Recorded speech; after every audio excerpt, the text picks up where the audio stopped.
AJ, AJ, AJ, Brian. AJ, AJ, AJ. Monday. I never know where we're going with this. You have an okay Christmas? Everything go okay? Oh my God, Oh, man. that sounds like a no. You should probably ask me something else. I mean, since December, not only has my work gotten a lot tougher and busier, but on top of that, my girlfriend went to Tennessee, so I'm all alone by myself. My family's spread out across the country, so I was by myself. And then on top of that, when it chose to be 18 degrees outside and 10 degrees outside, my furnace decided to stop working properly. So Ooh, that's exciting. yeah, good times. So I, from now on, just hate the holidays. Like, that's why I like Halloween, man. Halloween's a safe bet to have a good time. Yeah. I mean, you can take some comfort in knowing that, now that Christmas is over, there's only 309 more days till Halloween. This is amazing. It's like so close. It's mere minutes away. And of course, 57 days, 5 hours, 56 minutes, and 31 seconds until PSVR 2 gets here.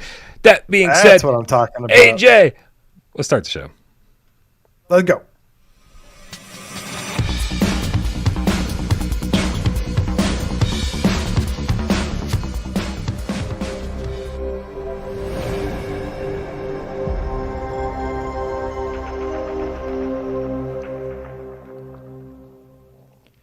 This is PSVR GamesCast Live. We film live every single Monday, West Day, and 2 West Friday right here on YouTube at 6 p.m. Eastern. That's right. For your viewing pleasure, if you don't like looking at us, I don't fucking blame you. You can always go over to streaming services of your choice because our good friend Jay Meow uploads this everywhere as a podcast. Yes, that also means Spotify. I don't know if anybody uses anything else. If anybody uses anything else for his podcast services, let me know. But like literally, we're everywhere. Go check it out. It's gaining traction. We're like 159 in the Netherlands. It's crazy. Like we're really taking off over there, AJ. The people in the Netherlands love us. 159. Hell yeah. More than everyone else. My name is Brian Paul from this channel right here, PSVR without parole. And this gentleman over here, he survived. He survived the holiday. It's AJ from the Underground. PSVR Underground. What is up, Brian? What is up, Game Cats? I see all you lovely folks in there. Happy Monday. And I know that Mondays usually suck, but we are here to ensure your Monday sucks. Just a little bit less. Actually, real talk though, man. I got to give a big shout out to this community because I probably spent the majority of my Christmas hanging out with these cats. I did my Saturday night live stream on Christmas Eve. It was the final Saturday night live stream for the PSVR 1 generation. It was a great send-off. We played such esteemed titles as Pigeon VR and Budget Cuts and Headmaster. It was a lot of fun though, man. And yeah, big shout out to you guys. When I wasn't, streaming and hanging out with them there, I was hanging out with them in the Discord. So you guys really saved the holidays for me. So I am eternally grateful for your companionship. I wasn't here. I don't know where you were. I was doing family stuff. I was like, "Fuck you, AJ." That's awesome, though. It's good to know that that while the channel was kind of shut down for a couple of days, that everyone's kind of hanging out. There were things to do, places to go, people to do. I want to be sedated. Bum, bum, bum, bum, bum. I don't think that's how that song goes. Oh, look, the alert box works again. Oh, that was amazing. I don't know if you guys just saw that. Oh, the tips are popping up on the screen again for the first time in like a month. What happened? What happened? Good old Streamlabs, man. They're back. Oh, this is exciting. It almost looks festive. I mean, electric, but also festive. And that's AJ. Thank you. I'm glad you streamed. I'm glad you weren't alone. And I'm glad all the cats had someplace to be. Mike Blankenhorn. Just want to make sure I said that right. With the $10 tip says, I've been firing up random PSVR games lately. Oh, he's trying to steal your spotlight, AJ. He's doing the Mike Blankenhorn Saturday Night Live streams from now on. And the awkwardness of the move controllers and just some random control screens across whatever games really make me look forward to PSVR 2. it's certainly not even just old games. It's even brand new games. AJ and I are going to talk about Survive in just a second. And man, that game is one of the newest games on PSVR. And somehow, it's like they didn't play any PSVR games while they were developing a PSVR game. Definitely one of the things that held PSVR 1 back. we're going to be talking about what's holding VR back as a whole, but it was certainly one of the hurdles was these wild west of control schemes, and some people figured it out, but a lot of them didn't, and that is something we still dealt with this year up until the end, Brian. Up until the very end, and sadly, the end's not even here. Looper, the Underground Game Cap, the €2 said, "You forgot to mention our oral pleasure." Did I really? I forgot to mention your oral pleasure. Well, you know what, Looper, I'm a dedicated cat, right? I'm a good guy. I like to give as much as I receive. I actually didn't mean for that to go there.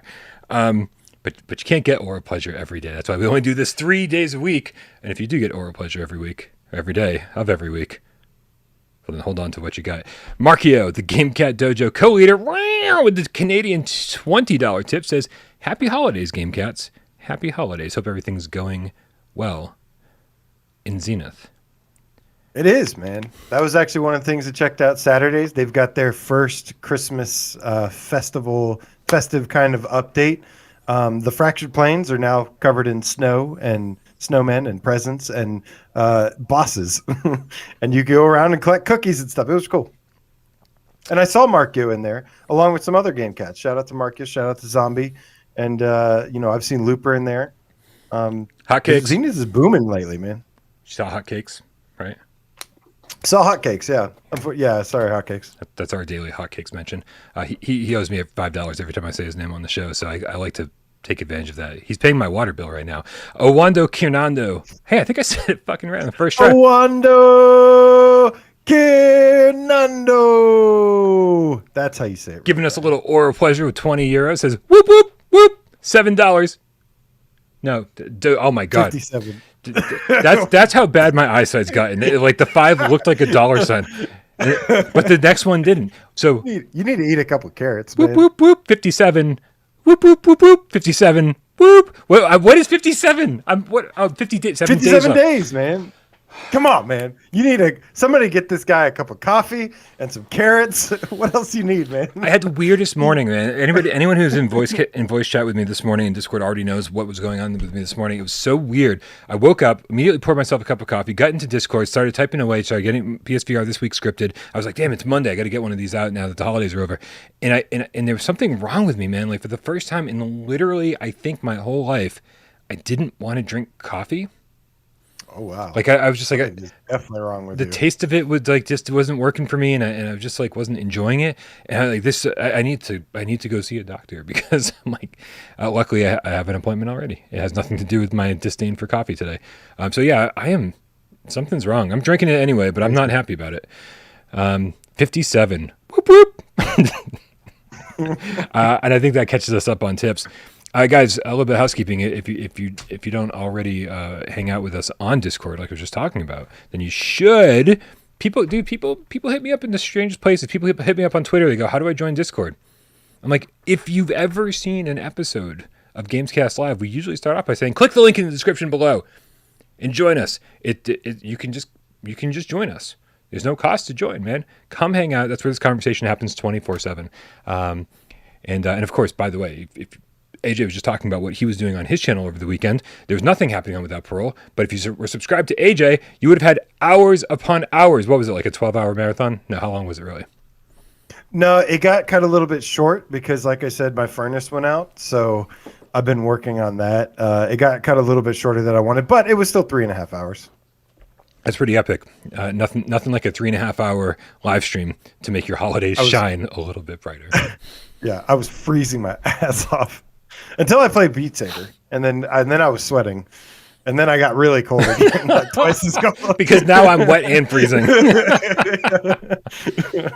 Sinuev talks about telling me I should try some Earl Grey tea with 2 shots of McGillicuddy's Intense Peach Liqueur. Yeah, I don't drink anymore, Sinuev. I'm 10 years sober, but I. Good for you, man. Thank you very much. But And I always keep forgetting, like most people know, they're like, I've been sober for 724 days. I'm like, I try not to pay attention to it. So I think it might be 10 years this upcoming August, or it was 10 years this past August. I forget.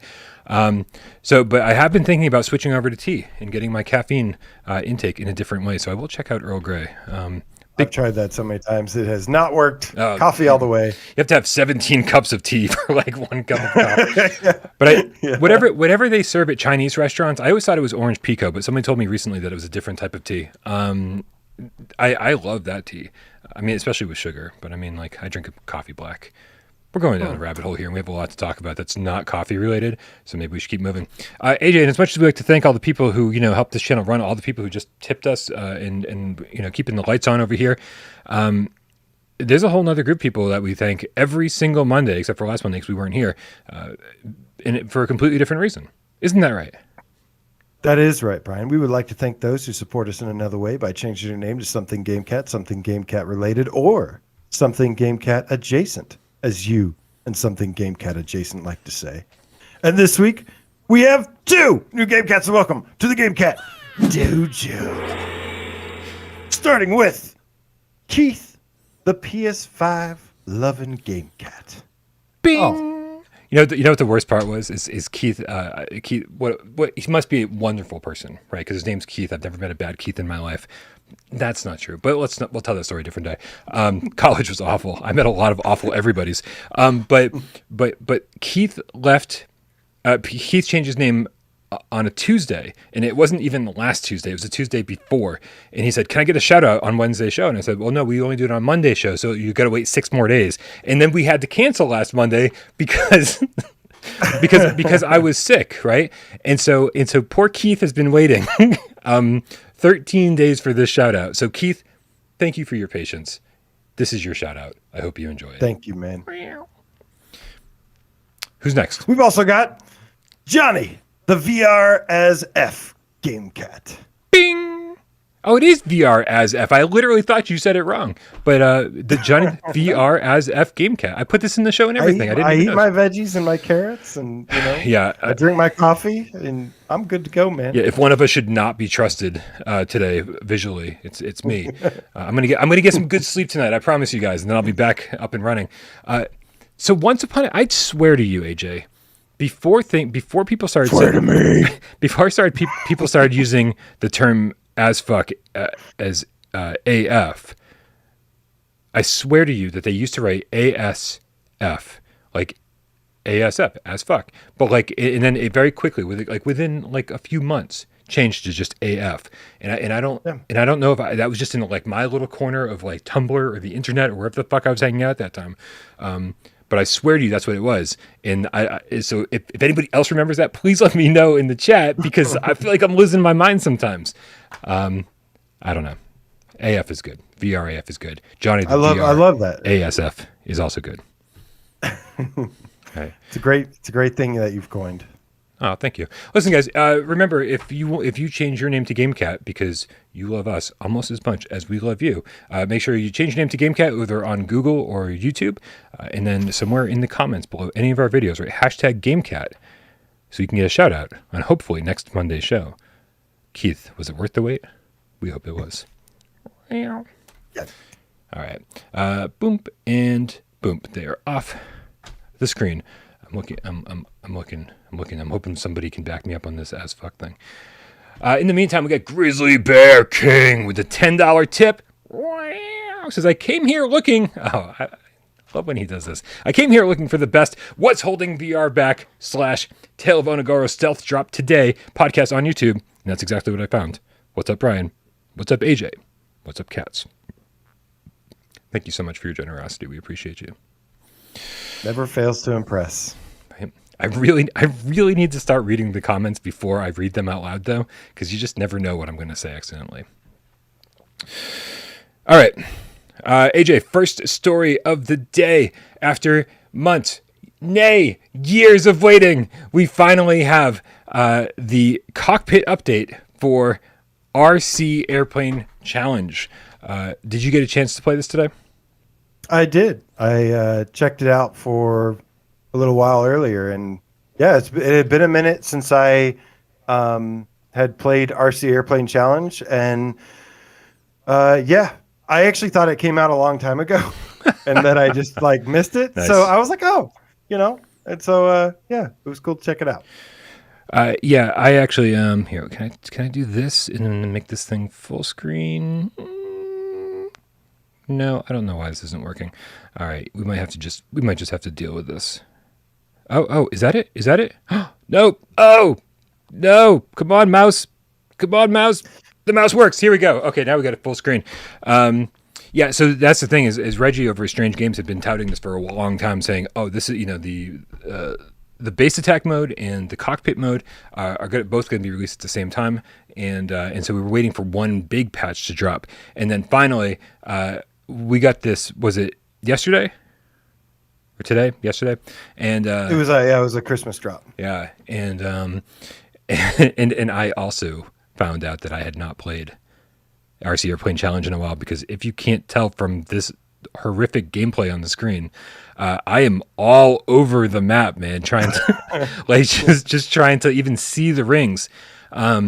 It does. I do think it makes things more difficult, which is fine. Like I don't mind a little increase in difficulty to be able to actually play inside a cockpit, inside this. Each plane has its own rendered cockpit. Like a lot of work was put into this. But man, the nose of most of these planes are so long that it actually like obstructs your vision more than you can even tell in this video.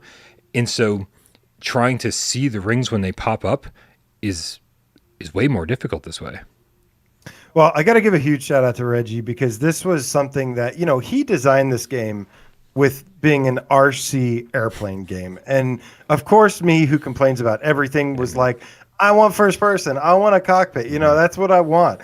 And gimme. And, to his credit, he added all these cockpits. And I will say, each cockpit is specific to every single airplane, every single aircraft that's in the game. And it looks great. Yep. Like it really, really looks great. So good job on that. And thank you for doing this. With your point, though, yes, I think there are some planes, depending on the design, there are some that the view is a little bit more obstructed than others. And this kind of thing was actually pretty prevalent in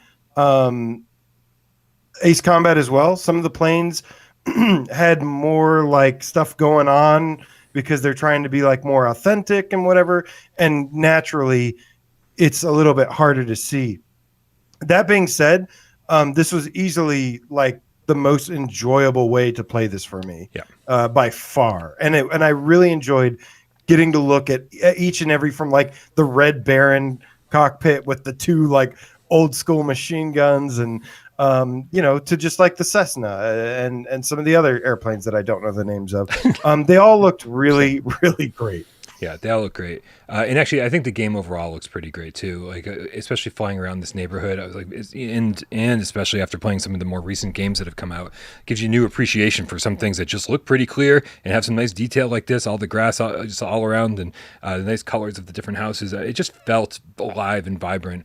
And so I'm really happy with this update. But I will say that now that we've got this, I think this was the important thing to have before the base attack mode came out, because I think this is the perspective everyone's going to want to play. If you guys don't know, base attack mode is going to be 16v16. That's kind of what Strange Games is famous for because of Honor and Duty D-Day. There's these huge, massive multiplayer modes. And so everyone being able to jump into a game and have like 32 cats flying around in first-person VR, just like trying to take each other down and take down each other's blimp and setting up turrets and the whole thing. Like, I think it's going to be fucking chaotic. And I do think that this had to come first.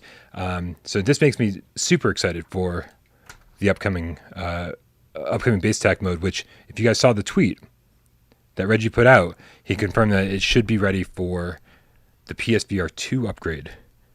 So not only is this game coming to PSVR 2, it's also getting the base attack mode, and obviously it just got this update too. So not too bad, man, for a little budget game. It's slowly expanding. It could be the new Swordsman. I don't know. It could be the new Swordsman. Listen, I mean, if let's put it this way: if everyone suddenly bought this game and there was a huge sales surge on PSVR 1 and PSVR 2, I'd imagine if Strange Games saw that a lot of work a lot of people like suddenly were playing this and really into it and wanted to see more stuff, then this would get a lot more attention. But the attention it was given so far, I'm very happy with. Everybody in the chat's like, even Rhodey's like, man, I'm getting sick watching this. It's crazy. I mean, it's my fault. Yeah, look at the footage. I'm all over the place. Well, the controls are, definitely, like I said, it's almost, because you use the DualShock to play this. You don't use the Move controllers, right. And it's it's designed to fly like an RC plane, so it's different. You have to understand that it is like an RC airplane, and it controls like that. And yeah, it's a little different, but like I said, to me personally, this was a much needed addition and is very appreciated. And but it's still RC airplanes. It's not like Ultra Wings. It's not like Ace Combat with the HOTAS. Right. It's different. But you wouldn't even know it's an RC airplane game. Except for the that's when true. You're flying around. That's true. Yeah, yeah. When they add the base tech mode, like there's so much action. That's like the only one with firing. Like right now, you can do like a free for all mode and fly around and just try to shoot each other down. It gets old fast, but it's really cool. Before we move on to the next thing, sure. Shades of Gray Matter, my dude, wants to know any word on whether it's a free upgrade for PSVR 2. Oh, that's a good question. My guess is yes. Probably. My guess is yes, but until Reggie says it specifically, and maybe he's in the chat, then I don't want to say yes if it's not 100% confirmed. Yeah. So yeah. Let's hope so. All right, man. Well, moving on to the next story. This has been happening a lot lately, man. We woke up today. Actually, I went to bed last night hearing that there was a stealth drop on the PlayStation Store yesterday. Tale of Onogoro, something that we'd been sort of following a little bit here and there. It had been announced as PSVR 1 game. It got announced as a PSVR 2 launch title. There had been no mention of the PSVR 1 version for quite a while. And then, out of nowhere, it dropped. Before we talk about Tale of Onogoro specifically, AJ, do you think this is a good marketing decision? Do you think this gets people talking about the game when there's a stealth drop like this? Or do you think this is a bad way to handle things? Well, I mean, Survive just came out. So, I mean, compared to what? Like, if we're comparing it to Survive... No, Survive. I feel like Survive is also in the same boat. Like, they mentioned it on their Discord server, but they didn't even tweet about it. Like, it was essentially a stealth drop for everyone who wasn't on their Discord. The way I look at it, did you say that this Tales of Onogoro game, was it originally announced for PSVR? It was originally announced for PSVR 1 back in April. Okay. And then just recently they announced it as a PSVR 2 launch title. But they didn't mention PSVR 1. And so we were like, well, what happened to that version? And then we found out. Well, I actually completely forgot about that. I was only familiar with it being amongst the games that were announced for PSVR 2 launch. The way I look at it is, I'm kind of okay with it because at this point in the life cycle of PSVR 1, it's kind of on the way out, right? Like PSVR 2 is 57 days away. I kind of look at this as the positive could be that if this is what they need to do to get their foot in the door, to get their game, to get a relationship with Sony, to get their game on the platform, and then, a PSVR 2, if this helps the PSVR 2 version become a thing anymore, then I think of it as a good thing. But in general, a lot of these stealth drops, no, I don't think stealth drops in general are a good idea.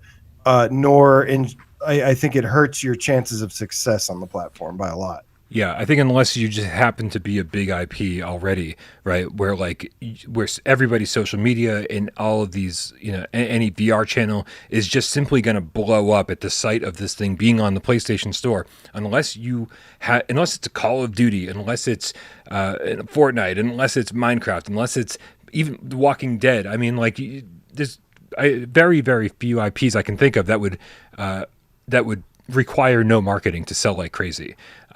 This is not one of those games. Tale of Onogoro is... I don't even know if we should go into this, AJ, because it like is starting to irritate me. But the description of this game says that it's a combination of Portal and Shadow of the Colossus. Yeah, I don't. To be honest with you, I didn't read that. I didn't read the description. I just saw it was a new game that, and like I said, is this the description that came with the PSVR 2 launch info, or is this just the description in the thing? Everywhere. Like Everywhere? let me look it up on Steam, because it's everywhere. It's the same description everywhere. It says, oh come on, where is it? Oh, here it is. Portal meets Shadow of the Colossus in this memorable and intimate tale. Experience communication with a virtual character in VR, developed as an adventure game for the VR age. Yeah, that I don't know. Maybe they had some inspiration from those things making it, but it is nothing like those games. Yeah. Other than it has some bosses in it. Yeah, some kind of big bosses, not But that being said, man, I'm not a big anime guy. I'm not usually into it and stuff, but I've been playing this game all day, and I was a little frustrated with the price, like $35. So I'm like, I really hate to have to pay $35 to check this out, and just to be able to tell people if it's good or not. But I will say, I have been pleasantly surprised with this. I have actually been really enjoying this today, and even though it's totally not my thing, which is what it is a adventure action puzzle game. It's like a mixture of action and puzzles, I have actually been enjoying this like pretty much all day. Yeah, I've been enjoying it too. I'm not as far as you because I spent a good chunk of the day, like I said, making PSVR this week, and so with the 90 minutes I had before Gamescast, I jumped in and that's about as much as I got through. I gotta tell you, man, like it's fine. It's fine. Like the $35 price tag, I think is ludicrous, and unless something changes between now and the end of the game, I think I'm about 20% of the way, 30% of the way through the game in that 90 minutes. Unless something changes, this feels like a $15, $20 game. I don't understand the $35 price tag. But this is the same developer as Last Labyrinth. And Last Labyrinth had the same issue too. They're trying to tout it as a $40 game when it clearly wasn't.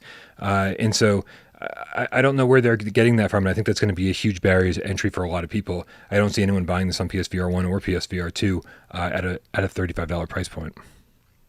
Yeah, well, I will say that I think this is a big step forward from Last Labyrinth and this game actually proves to me that they're actually a pretty competent developer. I mean, they have a long history of stuff that shows that they're competent developers, but and at least in the VR space, because Last Labyrinth, I love the concept of it. Mm-hmm. It had this kind of dark horror theme and stuff, but the gameplay was such a backbreaker for me, and it tied you to a wheelchair and tied your arms down. All you could do was look and press X to like do stuff. This game is nothing like that. I mean, there's you have these two guns. You're carrying around this girl on this rock who's tied to this rock, chained to this rock, and you're trying to basically take down these. What are they called? I don't know. Hakis? I can't remember what the name of the bosses are or whatever, but there's like 5 world bosses or whatever, and it's a very unique game. And I thought the same thing about Last Labyrinth. The difference is that I'm actually enjoying playing this, unlike I did with that one. And I kind of it's kind of roped me in a little bit with its charm, with its uniqueness, and because it makes it brings it together to me with good gameplay. It's kind of like a shooter, but then it's also it's kind of a shooter, but it blends like shooting and puzzles really, really well. And that goes all the way up to like, the boss fights, where the boss fights are almost like this kind of puzzle that you have to solve, but you're doing this while you're dodging attacks and moving around this girl you're protecting. And then you're trying to figure out, how to beat the boss. And it works for me, man. It's actually, it's not bad at all. Yeah, I don't think it's bad at all either. Josh Cat in the chat says, is this an RPG or a visual novel type game? Neither. I wouldn't classify this as a visual novel or an RPG. There's no RPG elements at all. The girl talks a lot. There's a lot of that.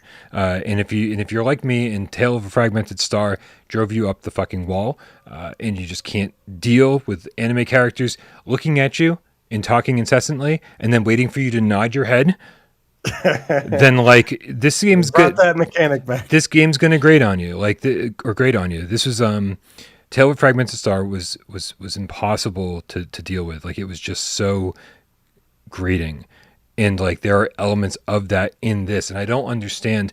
Like, there's something, the developer Amada, they must love the idea of having like this companion in VR games that's doing something that you can't, because that's sort of the concept of both this and Last Labyrinth, right? And so, so for as much as this game does right, I still think it stumbles and gets in its own way because they're just so insistent that there's going to be like this heavy focus on narrative, when it's like, come on, man, like this is a puzzle game. Let's just keep it fucking moving.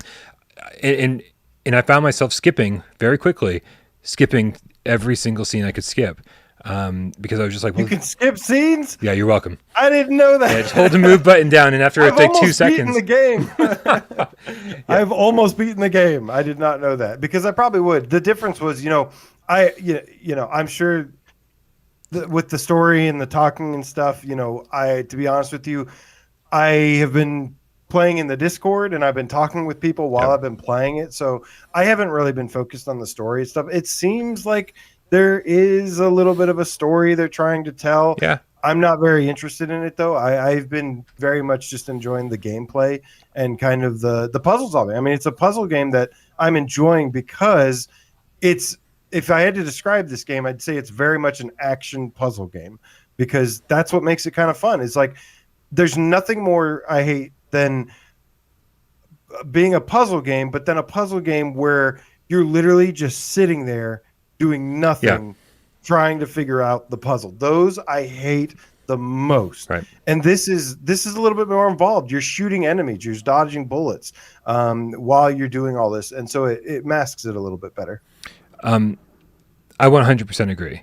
If anybody's interested in this game, I say wait for a sale. This is a good $17.99 game, but unfortunately they're charging twice as much for that right now. Looper the Underground Gamecat has a take on this with the €5. Says, I've played it on PC. It felt like a spiritual successor to Last Labyrinth with puzzles disguised as combat. 100% agree. Right. Which is what it is. Yep. Definitely puzzles disguised as combat. Yep. And it looks okay. Like here's the thing. We've gotten so used to like people giving us bad ports of their games. This is like what I think most PSVR 1 games should have looked like. This is the visual quality we should have expected from most of those games, because it looks fine, right? It looks good. This should have been an average looking PSVR game. And I got to tell you that after all the crap that I've been playing for the last year, this looked good to me. When I put the headset on, I was like, oh, thank goodness. Right. And, but really, this is just what average should look like on PSVR 1. And so it was weird to be like, almost like a Stockholm Syndrome type thing, where it's like, I've been playing so much crap that this, like, to me, it was like, oh, thank goodness. Like, this actually looks pretty good, and it controls really well, and the controls make sense. Like, everything kind of works. And so just doing the bare minimum around here these days gets a lot of love from me. And so well done, but horrible price. I wouldn't say a horrible price, because it is hours and hours long, and it is polished, and it does look good. It's not very buggy. What's your recommended price? $20. I think it's like an 8. I think it's like an 8 out of 10 $20 game kind of deal. But like I said, I had to pay for this. I didn't even ask for a key, and like, I'm not mad. Like, I get mad over paying excessive amounts for crap. Yeah. Like, that's when I get really mad. It's not my favorite price point, but to me, it's like a good $20 game, but still, I'm just happy. It just feels good. Like you said, maybe it's a little bit of Stockholm Syndrome, but I'm just happy to have something that is polished and is well designed and is good. And like, that feels good. Yeah. And let's hope let's hope that we get a free upgrade on PSVR 2. I mean, it would be really Now strange that for it to. I will be, ooh, Yeah. that I would be super pissed off about Right. if I do not get a free upgrade after spending $35 for this. Right. I mean, seriously, PSVR 2 is like 2 months away. You're really not going to give us a free upgrade. We just bought it 2 months ago. Yeah. Owando Kirnando. Owando I'm glad I went in. Kirnando. With the 20 euros goes, whoop, 57, whoop, whoop, 57, whoop, 57. He's writing in all sorts of different ways just to make sure that I don't see dollar signs. Whoop, 50, phonetically, 50 Zephon. Whoop, whoop, Please, 57, please stop 57, it. 57, 57. Please. Hey, dude, he gave 20 euros. I got to read the whole tip. Only thing I'm more excited for is your daily coverage. Oh, dude, we ended on such a heart. Bring it on, AJ. Whoop. Woo. All right, man. Well, let's move on. Topic of the day. If you guys hopefully saw this already on my over on Twitter, you can follow me at Parole PSVR. I asked this question and got a lot of responses from the cats out there. The big question is, what's holding VR back? And I think it's something that I would say that developers need to be paying attention to, manufacturers need to be paying attention to. Obviously, Sony specifically, with launching 2 months from now. A brand new headset needs to be paying attention to. And of course, the hope is that they're not just looking into this now. They've been looking into this for the better part of the last few years, trying to figure out what's holding VR back and exactly what to do in order to make sure that this generation is far more successful than the last generation, and as successful as Quest 2 was, make it even more successful than that. So it's a big question, and I think AJ, I'll kick this off because I think there's two major things that might be hard to disagree with. Two major things, and everything else maybe falls slightly below this. What's keeping VR back is friction and the lack of AAA games. And when it comes to friction, I think that's different for each person. Friction could be as simple as how much it costs, right? It's like just getting a headset is part of that friction. Getting one into your house, $550 is a lot of money. Having to put a box on your head is friction, right? It's like, whereas like you can just lay on your couch and grab a controller and boom, and you're comfortable, good to go. With a flat screen game, you've got to kind of make sure you've got a clear setup, kind of make sure that that your cats or dogs are in a safe place. You're not going to kick a baby or intentionally punch a baby if you're Miles. That's part of the friction too, just having a box on your face. And then for some people, a wire is friction, right? And so friction in general, just getting somebody into the headset to play, I think might be number one, even above and beyond the content that's available. Agree or disagree? Is that number one, or you think games are number one?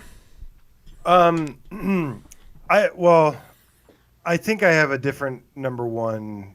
Maybe it's between games and something else, probably for number one. But in terms of friction, I do agree that it is one of the things that is, that still needs to evolve some. I mean, like you said, there have been improvements, such as the Quest being wireless, or the PSVR 2 having one cable that goes straight into the thing. It's a really long cable. There are definitely things, but it goes beyond that. Like you said, even just wearing a headset. I mean, not everybody is in a situation, especially most people I know that have the most problems with this are people that have like kids, like they got to be watching their kids. Yep. They can't fully leave reality because of what's going on around them. And there are ways that this can be improved on in the future. Obviously, the easier it is to put on and take off the hardware, the lighter it is, the less strenuous it is on the body physically. And there's definitely ways to make it more enjoyable while still being able to, if you need to, take a peek out. We've already seen there's stuff like the pass-through. The pass-through is definitely a big advancement. With PSVR, you have to slide the thing up and peek. With Quest, there's such a big gap in the headset already that you can just look up through it. But the pass-through is going to be nice, where you can hit the button and kind of view your surroundings a little bit. But I do agree that friction is definitely. I don't think it's the biggest reason, the most reason, but I do think it is an important one. Let me ask you this then. What's your number one? Because you said you don't even know if it's GameSet's number one, and I'm really curious. Well, I do think that's a weird one, right? Because I think in terms of the positives, the things that can have a positive impact on VR are definitely the games. Those are the things that can have the biggest positive impact on VR.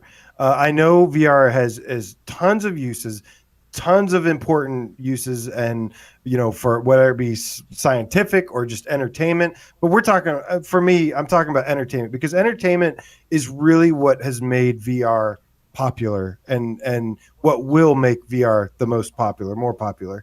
And if so, we'll start with this one, man, because games, absolutely, games are important. Games are, games and applications are what get the mainstream consumer interested in VR.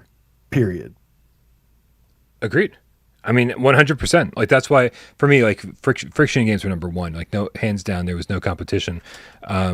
Because when you look back at the library of games on PSVR 1, if you look back at the games of the library on even PC and Quest 2, that if you're not familiar with VR and you put on a headset for the first time and go through the storefronts, you're not going to see a lot of titles you're familiar with, right? Each platform maybe has a Resident Evil game. Each platform might have, something on, like there's a Sniper Elite here and a Medal of Honor there. But like, where's the Fortnites? Where's the Call of Duties? Where's the Horizons? Where's the Uncharted's? They just don't really exist. It's there's a Horizon, but not yet. It might be on the storefront, but it doesn't exist yet. We can't download it. I guess we can buy it though, so that's fair. But we buy it for a headset we don't own yet, AJ.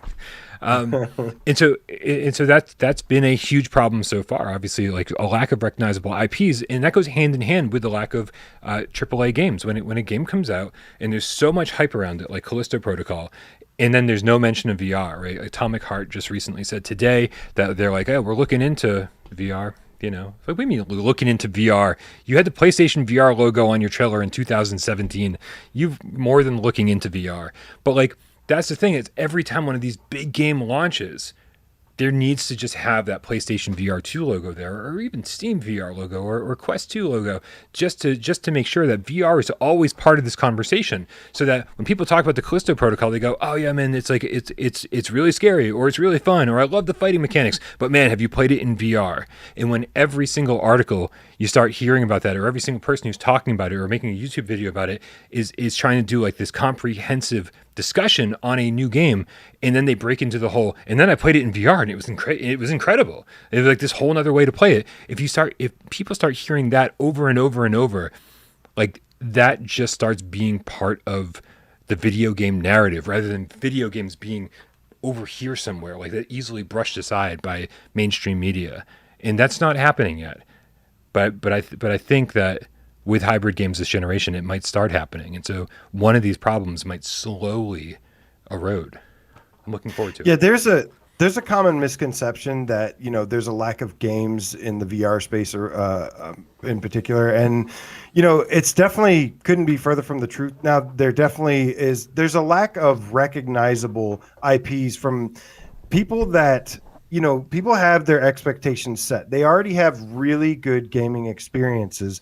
And so when you have something like, if you look at like the impact that like a Resident Evil has, or a Gran Turismo 7 would have, or even Horizon with what they're doing, there's a reason they chose Resident Evil and Horizon to kick things off with, as well as No Man's Sky and some other ones. But there is a common misconception about how strong the library is, how good it is, because there's a lot of games that people have that are outside looking in, have no idea what they are, or that they exist, or that how good they actually are. Something like a Switchback or a Rush of Blood was.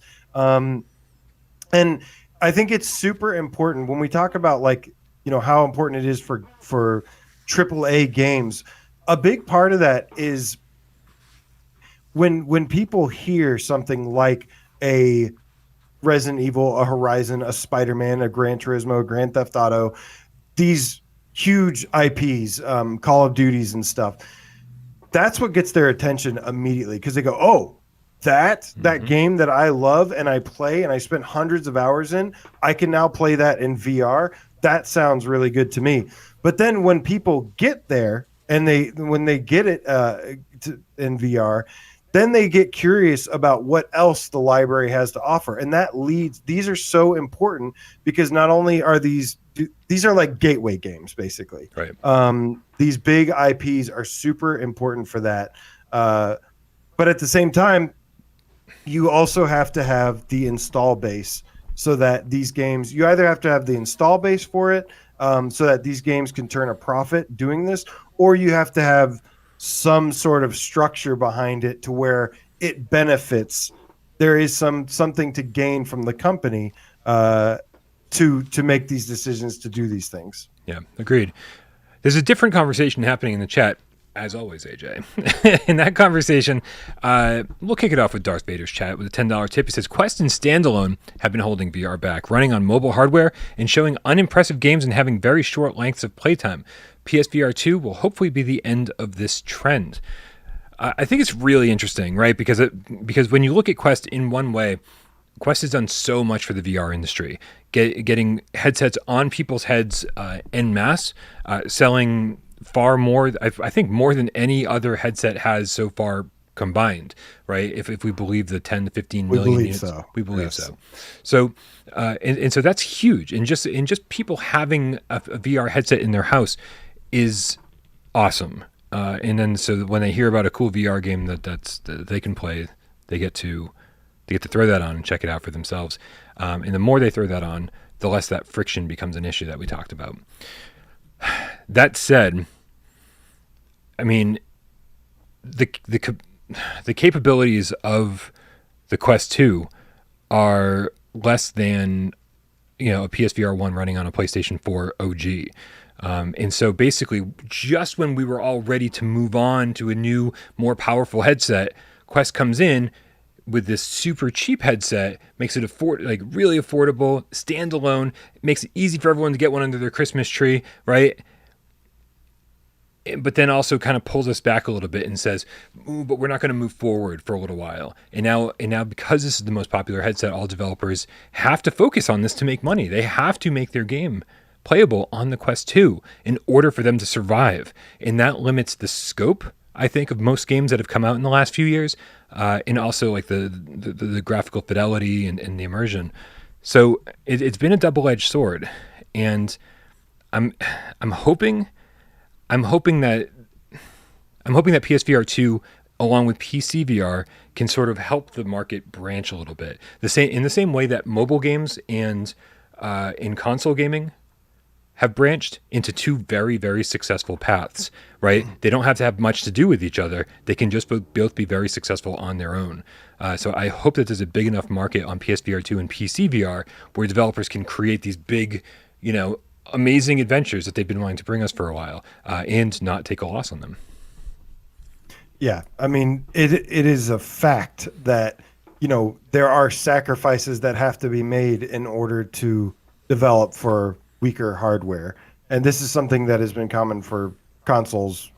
This is why a Sony first party game you typically see is like next level in terms of polish and content and other things like that, versus a third party game, which not in every case, but in many cases, like there's usually some versions that are messed up, if not just the game fundamentally is messed up because it's had to compensate for all of the available devices, all the popular devices, and be developed for the lowest common denominator. And yeah, that hurts games typically as a whole. And yeah, I've always considered Quest kind of like a necessary evil. Like it's advanced the tech, it's gotten it on more people's heads in many ways. And it's done a lot of positive things for VR, but then it's also had an impact on the software that's being designed behind it. It's not necessarily the the tech or whatever it's done in that regard. It's more about the effect the long-term effect on the software. And that's why we're seeing a lot of games that, when you're investing $550 into a headset or more, you're doing that because you want a true like next gen feeling experience. And, there's some games that are trying to make up for it a little bit by being like enhanced versions, and that's going to help some. But as you see with like the attach rate with the Quest and stuff, like in the long run, it has these really healthy bursts, especially like around the holidays and stuff. But then in the long run, when they're not releasing games for the platforms regularly, and there's that hype kind of dies out a little bit. The whole platform is not benefiting. Just a few select things at best are benefiting. Yeah. And it's just the what's it called? Like the negative return or whatever. Diminishing returns. Yeah, there's a lot of diminishing returns, right? And that's kind of what we've seen happen. Owando Kernando in the chat with the €50. Someone's keeping the lights on today. Says hybrid games, in quotes, is how PSVR 2 will sink or swim. I fully believe Sony will be bringing some sort of related thunder at CES, like some sort of incentive program for developers of the most popular PSVR games or something. What do you think? That's an excellent question. I mean, first part first, the kind of the easy part. Hybrid games are definitely the future. Until VR becomes this, until PlayStation VR 2 can sell 100 million units, which is like, not happening this generation. So potentially PSVR 3, maybe we'll get there with that. Who knows? Maybe not even. We need hybrid games. We need games that we need games that are flat screen games that are playable in VR. And don't make any sacrifices visually, and only add to the experience by making them more immersive. Get a couple hands in the game, be able to reach out, open doors physically, open drawers physically, and just be able to like really feel like you're in that world. And that's the only way big AAA games make sense this generation, to the point where I'm like, Sony's obviously taking a loss on Call of the Mountain. Like, obviously taking a loss, which is probably why they're making it mandatory for the Japanese audience to buy it with every headset, because they've got to be taking a loss. There's no way you can make a game that's a AAA first party game that is specific to VR, that is exclusive to VR. If they had made like Horizon Zero Dawn, and they'd gone in and kind of reworked some of the elements and made sure that it was playable in first person VR, I've been like, yeah, that makes sense. They probably spent like, $5-10 million making that happen, dedicated team working for a year or so just to make sure it's all up to par. But that's nothing compared to the tens of or hundreds of millions that games probably take to make over there. I have no idea how much it takes to make a Horizon game, but I'm going to guarantee Call of the Mountain will take a loss. Yeah, the hybrid model approach is, we've said it before, like the best chance that VR has for like AAA games and stuff, because non-VR it'll still be a non-VR game, so it'll get some sales there, and then you get a console quality VR game in VR, and that is super important. That's what people really want. Indie titles are important as well, but those do tend to be more like in between. Like you enjoy those in between the big, big titles or something, and I really think hybrid is the best of both worlds. Flat screeners, people that just can't play VR, can't do it or whatever, for whatever reason, they get theirs, and then VR gets something that is of that quality as well. And like you said, it's interesting because you said, Horizon Call of the Mountain is definitely taking a loss. I think it'll make it up over time. But that's part of the reason I think we haven't seen huge announcement after huge announcement after huge announcement, because I actually, as much as I criticize what in the way that it seems sometimes on the surface, when you dig a little bit deeper, you do start to see, at least I feel like I've started to see some reasoning behind the way things are happening and evolving the way they are, because you do want, at the end of the day, you do want a big install base when it comes to releasing a big game that you have huge investments in. Things like Resident Evil 4 that have been announced to have PSVR 2 support. If it is the full campaign, it actually makes complete sense to me that they kind of backtracked on that a little bit, and they said no. Just like how they waited for more PS5s to go out in the wild, they also need to at some point allow enough time for more headsets to be out in the wild as well. That way you can actually, make up for some of the losses, some of the expenses, cover some of the expenses of investing all of this technology and development of VR titles, VR hybrid titles. And so I kind of feel like even if we don't get huge announcements right away, I am very optimistic about over time, as the headset, gains traction, that we will start to get those announcements over time. Yeah, I absolutely think it's going to take a little while for us to. I don't know. Again, I don't know if Sony's ever going to start using the term hybrid game, or if they're going to come up with something that's a little bit more snazzy, something that has a little bit more, commercial appeal to it, or they might just never say anything, and it's just part of the plan behind the scenes. But yeah, I mean, it's so funny because we're still, despite the fact that everyone's pretending like, the pandemic's over, it's not, right? Studios are still working from home, and a lot of studios are not going back to the office, period. And so they're still like trying to figure out how to make all this stuff work. And so that's why certain games haven't been talked about for a while. That's why certain games had kind of a messy release. And when you start, talking to like the Dead Island 2 developers, and you find out that they don't have PSVR 2 plans, it's not because they're not interested in VR, because there are people on that team who are interested in VR. It's because they are just doing everything they possibly can. They're working overtime. They're in crunch to get the game out on time. And then they still had to delay it like a month, right? So PSVR is just not even something that's in consideration right now, because they just need to get their fucking game out, right? And that's how it is with so many studios. Like, they're like, we just need to get our game out, and then we'll talk about PSVR 2, right? Yeah, so many developers are just not in a position to where they can do something like this. Of course, they know about it. Of course, they're interested in it. Even Atomic Heart earlier said that they're thinking about VR right now, but they're just focused on just getting their game launched first.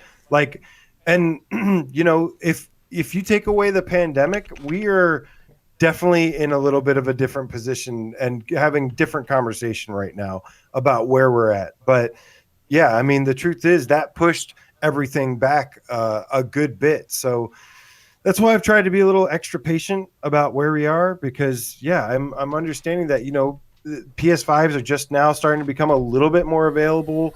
And developers and teams are, there's some still working remote, and so there's been a big change, a big shift.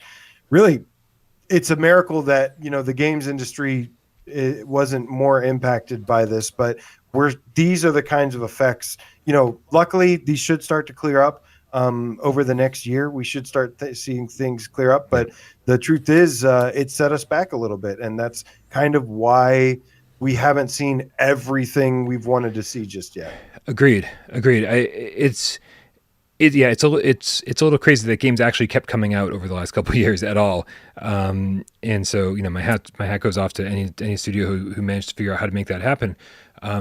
So I do think this is definitely part of the strategy moving forward. It's going to be over the next couple of years. I mean, I would say a majority of the games we hear about 2 years from now will be hybrid games. And if I'm wrong, then I owe you a pizza. But I've been wrong before. That just makes sense to me, right? Because I think when you talk to developers right now, they go, man, yeah, making an exclusive VR game is just really difficult. Unless you catch fire, you're probably not going to make your money back. Unless you're a Beat Saber, unless you're a swordsman, unless you just happen to be a blade and sorcery, it's gonna be rough. Yeah, it just seems like a lot more viable solution to take an existing game. I mean, everything is done except to just add the VR mode to it. And yes, that takes some redesigning some of the things, rebuild some of the mechanics, but that seems a lot more financially viable than doing a big separate spin-off using additional resources, things like that. When you already have the game is like done and ready and finished, and then you can retool that versus having to just borrow some assets and then create something completely new from the ground up. Yeah, agreed. And honestly, oh man, dude, like we've been talking about hybrid games for quite a while now, and I was just about to hop over to Twitter here, and read some of the cat's comments, but I do want to say something, and which hurts me a little bit. I haven't watched really any other YouTubers for a while. I haven't watched any mainstream gaming media for a really long time. Like, I haven't been paying attention to what's happening out there, right? And so today, while I was eating lunch, I was like, you know what? Kind of Funny had their 2023 games prediction episode, or PlayStation prediction episode of a PS I Love You, which is their PlayStation podcast. And I was like, oh, this is good. I love Greg Miller. I haven't seen, and it's Blessing Adeoye Jr. That's awesome. What a great duo. I'm going to really enjoy this. It was painful, man. They had a 15-minute conversation about how PSVR 2 could be dead on arrival. And do you know why, AJ? Do you know why? I mean, other than the fact that they've been saying this for like a year. During the stream, Greg was scrolling through the PlayStation Store looking at the available titles. And he's like, oh, Horizon will keep people interested at launch, but then what else is there? And he's like, no offense to Cosmonious High. He goes, but are people buying a PSVR 2 for Cosmonious High? And I'm like, I mean, when you look at somebody who's not super into VR, again, this is really on Sony. So Sony better have a good plan to kick off their marketing in January, and update their PlayStation Store and fucking figure their shit out. So when somebody clicks on PSVR 2 and sees a list of games, like, they got to see all the games coming to PSVR 2, because this is going to be the metric that some people use in order to make their purchasing decision, right? Yeah. And they're going to say, but there's nothing coming. Somebody that's like, not very informed on it. I mean, for as much as they know about VR, they still don't know a lot. Yeah. Well, it's not that they're not fans. I mean, they've said that they are fans. They've shown that they're fans. It's just they're not dedicated to it. They don't really care about it. And they don't really have any investment in it, let's just say. They're waiting for something to come along to grab them versus them going out and finding something like the real VR enthusiast does, which is, do the research, find out what is good and whatnot. Or just go watch Without Parole for a couple hours and you'll be all set. Yes. But yeah, I mean, he's not entirely wrong. I mean, if you're going to the library and you're seeing, Cosmonious High and stuff, these are not reasons to invest a $550 headset into. You don't go out, and that's why we say the hybrid titles, the AAA titles are so important, because those are the reasons you purchase a headset. Right. And the other stuff is kind of just filler. So, like I said, though, those things will come in time, no doubt. Mm-hmm. But I almost feel like they're doing a little bit of a soft launch with PSVR right now. I mean, to have Resident Evil Village, they didn't wait to play Resident Evil Village like we did. We have still been dying to play that game, but did everything to hold off. Well, I mean, quite frankly, I wouldn't have played it without VR anyways. But like, I've been definitely holding off, doing complete media blackout, because I'm going to get to experience Resident Evil Village on PSVR 2, and it's going to be absolutely stunning. That is a AAA hybrid title. I'm going to get to play one of my favorite games of all time, No Man's Sky. Switchback is, to me personally, like, that is an amazing launch title for me, because I've always loved arcade shooters, and this is like, I don't like VR stuff that plays it too safe. I like the stuff that just says good luck and just throws you in, and but it's going to be a really polished, really neat game as well. And then on top of that, there's other stuff too. There's Horizon, there's Demio, there's lots and lots of good titles. Yeah, I just don't like being at a place right now where we're less than 2 months away from launch, and anyone out there being able to be like, well, based on what we're seeing right now, PSVR 2 could certainly be dead on arrival. They're just pushing it out because they made a promise and said they were going to do it, and couldn't be further from the truth. Couldn't be further from the truth. And good, sorry. I mean, it couldn't be further from the truth, obviously, but what does it look like to the average person? You know, the average person who doesn't have their ear to the ground, the average person who's just, reading IGN every day or doing whatever.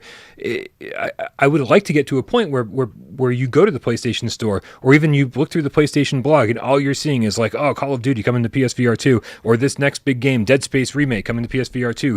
Here's footage of Resident Evil 4 and a full article somewhere that says, here's why you need to play Resident Evil 4 remake on PlayStation VR 2, why this is the best version, and right now those things don't exist, and I'm blaming Sony because they haven't kicked off their marketing blitz.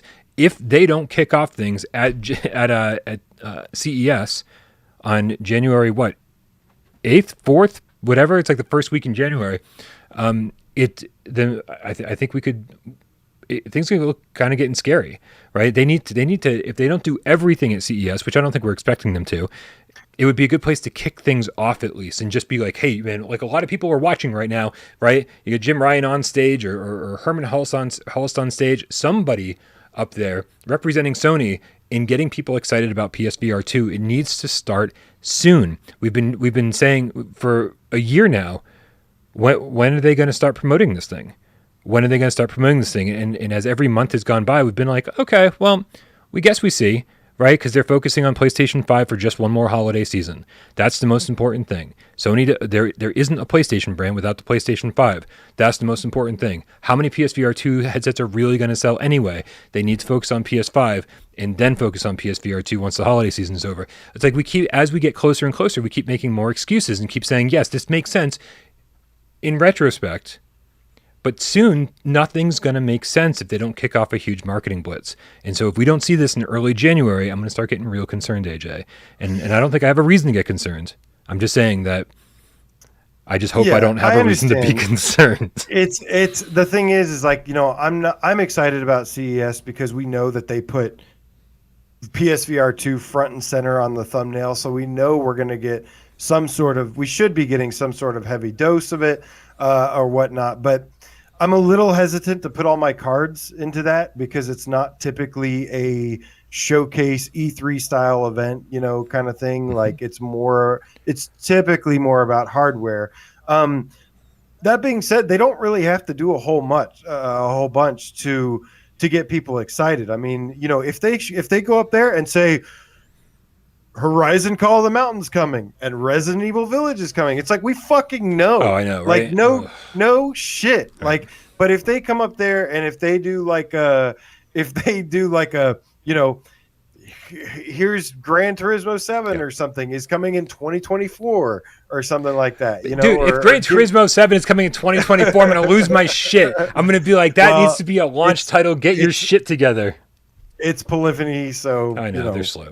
Be prepared. They're really, really slow about stuff. But you'd have to think that, once, there's a lot of stuff still missing. And that's been part of the problem too. When it comes to at least PSVR in general has been marketing. Marketing has been a horrible, horrible thing. And it's bled through more than just with their non-VR stuff. I mean, VR stuff too. Mm-hmm. It stems a little bit into their non-VR stuff. And really, I mean, marketing is expensive and they have to have a reason to invest all this into marketing. But with the launch 2 months away, they have a pretty goddamn good reason to start doing stuff like this. Well, and I do think it'll hopefully ramp up a little bit in the beginning of next year. But, like you said, man, with their history, with their track record recently, again, if this was like 4-6 years ago or something, like no brainer, it would be like everywhere. Right. But also things right, things have changed, right? Like the world has changed. And so you can't put it 100% on Sony or the new regime or whatever you want to say, right? Like things have changed. And so it's understandable to a degree. Things need to heat up. But I've got a little bit of a conspiracy theory, AJ, and I know that some of you out there really love your conspiracy theories, so stick with me. E3 is all but gone, right? Like E3 doesn't seem to really even exist anymore. I would be shocked if we got anything substantial from an E3 next year. Sony sort of pulled out of all of these different trade shows. They don't attend Paris Games Week anymore, or Tokyo Game Show, or I mean, CES was the last time we saw them on a stage, I believe, like representing Sony themselves. And so here we are a full year later being like, oh, well, this is the next. So in the absence of an E3, I mean, all we really have for the big tentpole events now are Jeff Keighley's things, the Summer Game Fest and the VR Game Awards. Not the VR Game Awards, the regular Game Awards that have VR games in them. The regular Game Awards. That's it. And those aren't like really doing the trick. Like that's not a place for like everyone to come together and be like, here's all of our new games. Now, if you were CES and you saw this kind of like opening hole in the market for these trade shows, wouldn't you want to just bolster your existing show and say, hey, let's become the new E3. We can be electronics. Right. And games, and we can be everything to everybody. And if you were CES, wouldn't you say, hey, Sony, you want to partner up? And so Sony's pulled out of everything and then used CES last year to be their big event. And then it seems like they're using CES this year to be another big event. Sony could be the ones to be pulling games into CES big time. I think that's my conspiracy theory. And we'll be paying close attention first week of January to see if that becomes a thing or not. Yeah, it'll be interesting to see what they, like we said, we already know that PSVR 2 is going to have a presence there. And Old Newbie pointed out that, the VR is not the easiest thing to market to people looking from the outside in without playing it. And, there's been a couple things that have been changing recently. And even Shuhei Yoshida was he did an interview with PlayStation Access recently where he was talking about that CES, the previous one. And he said it was like, it was so great that these conventions, this was the first time that Sony has had a presence at a convention because there's been, they're coming back now that he just said, he was talking about how good it felt again to physically be there on locations, interact with people, get people to try the hardware. And that's going to be a big thing too, is we've seen since the pandemic, they've kind of had to resort to these more digital showcases, PlayStation blogs. E3 is gone pretty much, and so they've had to convert to these, and it hasn't been as fun, exciting, traditional, whatever you want to call it, as things originally were. The hype machine that they usually were, but this is definitely a great opportunity for them to kind of. To showcase this thing a little bit, let people play it. We've got our very own Wes that will be on site, and he should have an opportunity to play PSVR 2. And but beyond Wes, who we already know is like all over it, to get people that otherwise maybe not be, people that are curious, people that have not had the chance to experience VR at all. To get that headset on them, or people that are into VR or like only have a Quest. Imagine if you've only played a Quest 2 wireless and then you put on a fucking PSVR 2 and then you're like blown away and you go, oh God, like, okay, I see the difference. I see why, what the difference is here and why this is a awesome product. You've gone from a PSP to a PlayStation 5 like that. Yeah. Yeah. All right, we got a few tips to read, and then we're going to get into these Twitter comments, and then we got to get moving. So let's see here. Tips come from Gametic Blasphemy. Listen, on a day that I can't see very well, Genetic Blasphemy, this is just fucking with me. With the $5 tip says, I continue to see and hear people saying they're getting a PSVR 2 as their intro. A lot, including Quest 2 people on Alvo, Reddit, in No Man's Sky, Reddit, Resident Evil 8, and Gran Turismo 7. This is really reassuring. It's really reassuring that PSVR 2 is going to be the thing that gets people into VR rather than Quest, right? Just people holding out saying, well, I already have a PlayStation 5. This looks really fucking cool. What else can I do with this machine?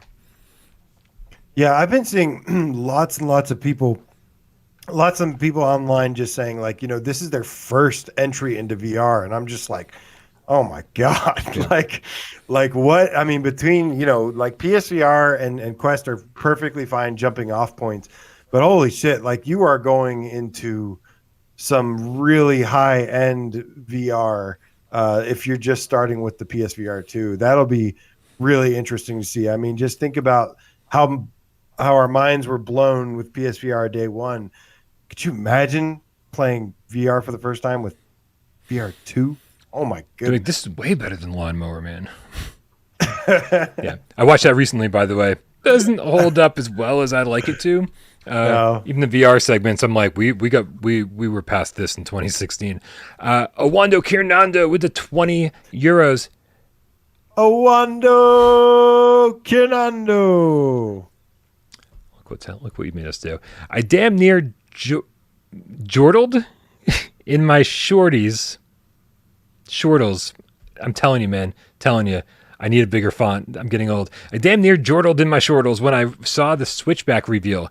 I think CES is going to calm a lot of nerves. Dude, the fact that not enough people are talking about Switchback. When we talk about it, like the most excited game we're most excited for at launch, some people are saying Village, obviously. Some people are saying Call of the Mountain, obviously. Dude, Switchback is the game we never should have gotten. This game should not fucking exist. With what happened with Supermassive Games, we just never should have heard from them again. And if we did hear from them again, it certainly wasn't going to be in the VR field. So when they kept making games after the PSVR 1 and just over on the flat screen games, it was promising, but even those games weren't getting like the best reviews. So seeing them come back to PSVR 1, come back to PSVR with PSVR 2 and Switchback is kind of fucking crazy. Like I think everyone should be excited about this. Yeah, it's definitely one of my most anticipated games. I mean, like I said, the launch lineup for me, it means a lot. There's a lot of really, really good stuff there, but yeah, but I am hoping for some more, even if it's not launch games. I mean, that's the thing I'm curious about is like, are we going to actually get more launch games announced, and are they going to be like triple A games? Like I said, I keep referencing Gran Turismo, but something like a Gran Turismo, something like an Ace Combat 7, where people are just like, whoa, like that is huge. That's kind of what we're looking forward to, but yeah, no idea when that's going to actually start popping off like that. I feel like there's a lot of holes still left to fill in 2023. Yeah, there are. All right. Sorry, I'll just go back to my cave now. Oh my goodness. Mm-hmm. But yeah, some of these other comments actually, End Dreams own Jimmy Bowers had some, from the developer perspective, some good insights too as to some of the things that are holding VR back. Are we going to Twitter? Here, I'll bring up Twitter. Yes. I thought you already were on Twitter. No, that was a donation, wasn't it? I mean, I was on. I mean, dude, it was, I brought up Twitter like 30 minutes ago, and we never actually got to it.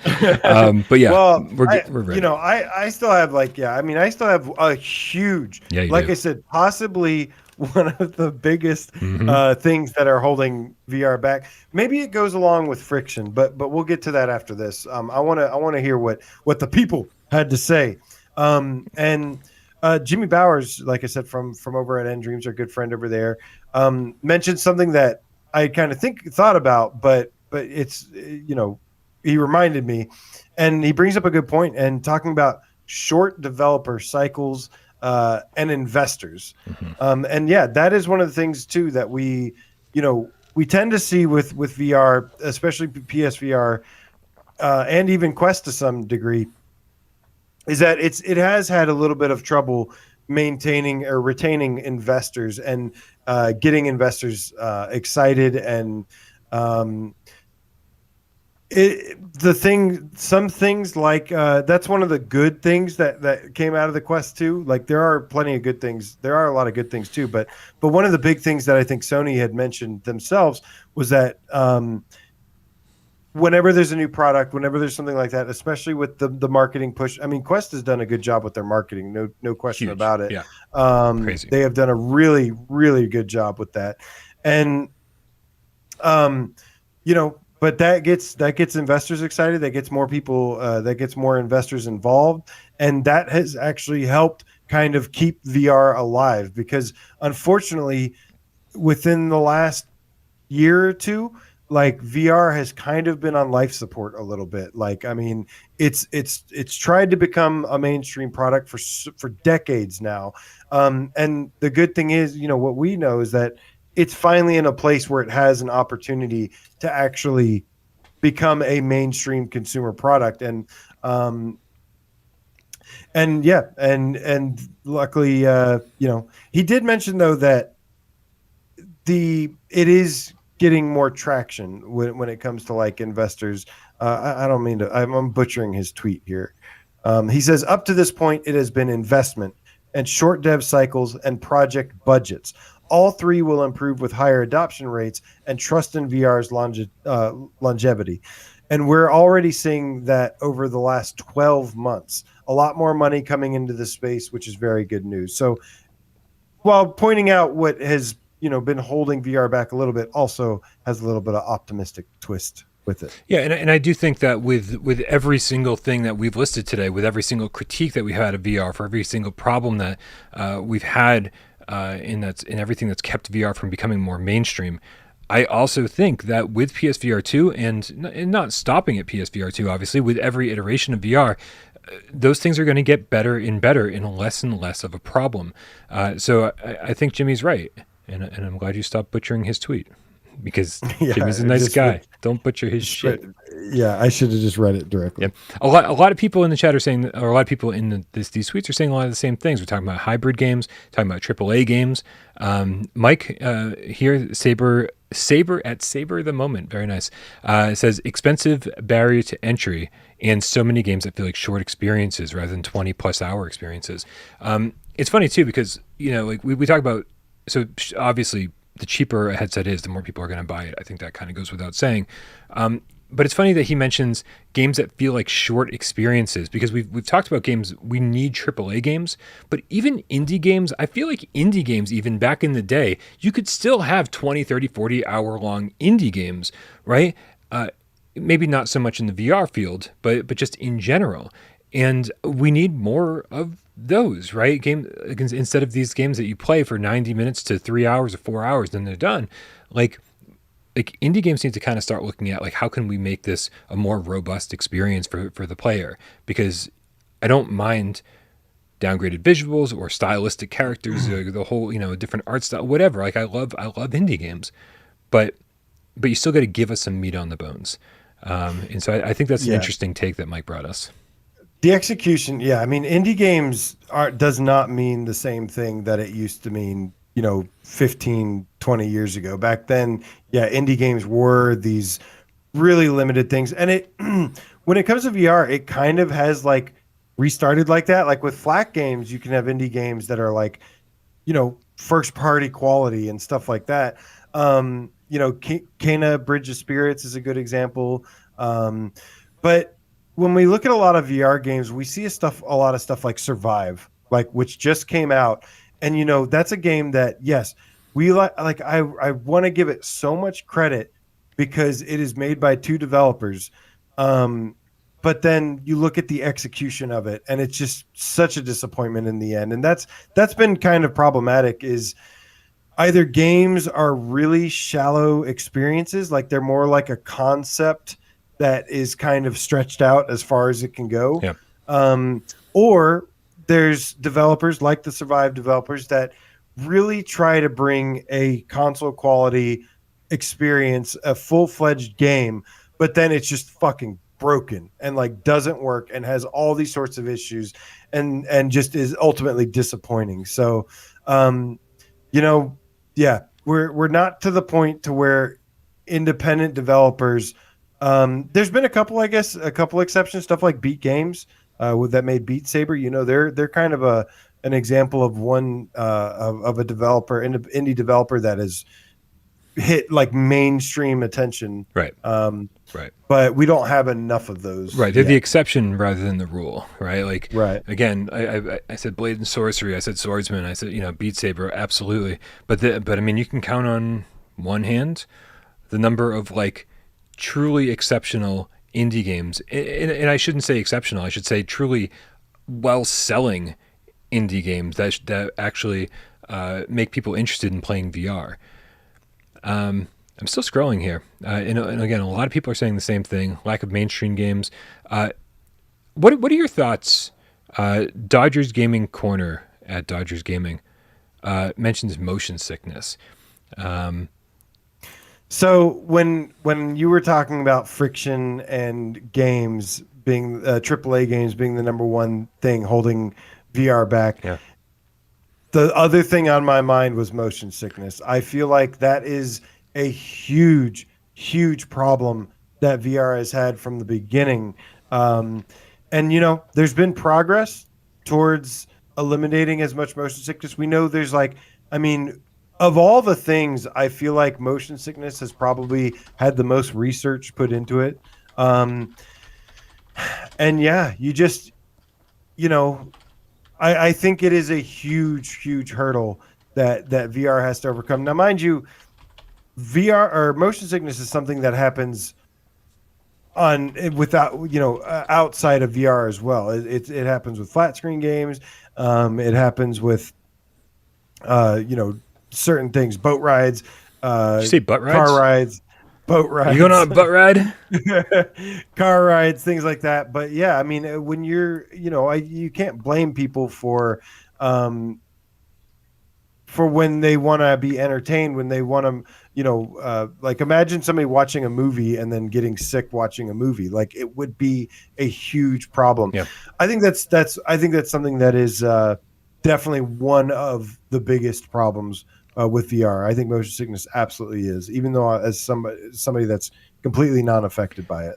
Yeah, I mean, anytime I've gotten severe motion sickness in VR, maybe like 2 or 3 times over the course of the last 6.5 years, and both times I'm like, wow, I was super overcaffeinated and I was playing on an empty stomach, and I knew that it was a bad idea to be playing. And those are the only, and I played in each of those times. I played for like 5 to 7 hours. So so I can safely say, no, I almost never get motion sick in VR. Like, even in the craziest games like Sirento and Windlands, those kind of games. Like, I love those types of movements. I just put up a poll for anyone who hasn't seen the poll yet. It's already getting some good traction. There's like 65 votes and there's 300 of you watching. I just curious because I want to know how big of a problem this is. And obviously, if you're here and you're already a fan of VR and you've already been playing VR, this might not be a very good vertical slice. We might not be getting the most accurate representation of the gaming populace. But just starting the poll off, now we're up to 70 votes. 62% of you have said almost never get motion sickness, 63 now. And sometimes has 25% of the vote. So there are currently 11% of you right now saying that you frequently get motion sickness in VR. We'll come back to this in a little bit because I want to see how this changes as more people vote. But I'm very, very curious to see how much of a percentage of gamers out there are dealing with motion sickness, because it's not the kind of thing that pops into my head immediately because I don't get motion sick, right? Like, if I was missing my left hand, I would be like, the thing that's keeping me from playing VR is not having my left hand. But since I have my left hand, I never think about what an issue that would be if I didn't have it. I'm explaining why I don't think about motion sickness when it comes to friction. But man, I would miss my left hand so much if I didn't have it. Shout out to everyone out there missing their left hand. Righties, I'll get you tomorrow. So okay, well, let's keep going through this. We got a few more cats to on this Twitter Twitter response. Fragile says the lack of family-friendly platformer games. It's so interesting. Some of these responses, right? I think some of these responses are more like, what do you really wish VR had, and not what do you think is keeping VR back as from being mainstream. Although we can examine this a little bit more. He said, I have kids that love VR. As a father, I don't let them play a majority of VR games. But when games like Lucky, Astrobot, Moss come out, I'm all over that. So, I mean, I can understand that, right? I do have a friend that has some kids, and yeah, they love Astrobot. I know they like some other things too, but I know like Astrobot is Moss and Astrobot, like they are big fans of that. But the problem is, kids can't usually afford a VR headset or go out and buy one. I mean, True. really, the truth is here that the people that that's it brings up a couple conversations actually, because it's a little bit part of the friction, it's a little bit of the accessibility, but yeah, at the end of the day, the VR generation, I think, typically skews a little bit older, because of some of the price tag and the investment needed, and things like that. That is the advantage of having cheaper VR, is that it can be more of a Christmas present style gift or something. But you look around, you see the kids getting PS5s these days. So and like really young kids getting PS5s. It's not really the price tag that's the problem, but yeah, It's not. something that they're interested in, something that they not only interested in but can play and enjoy. Right.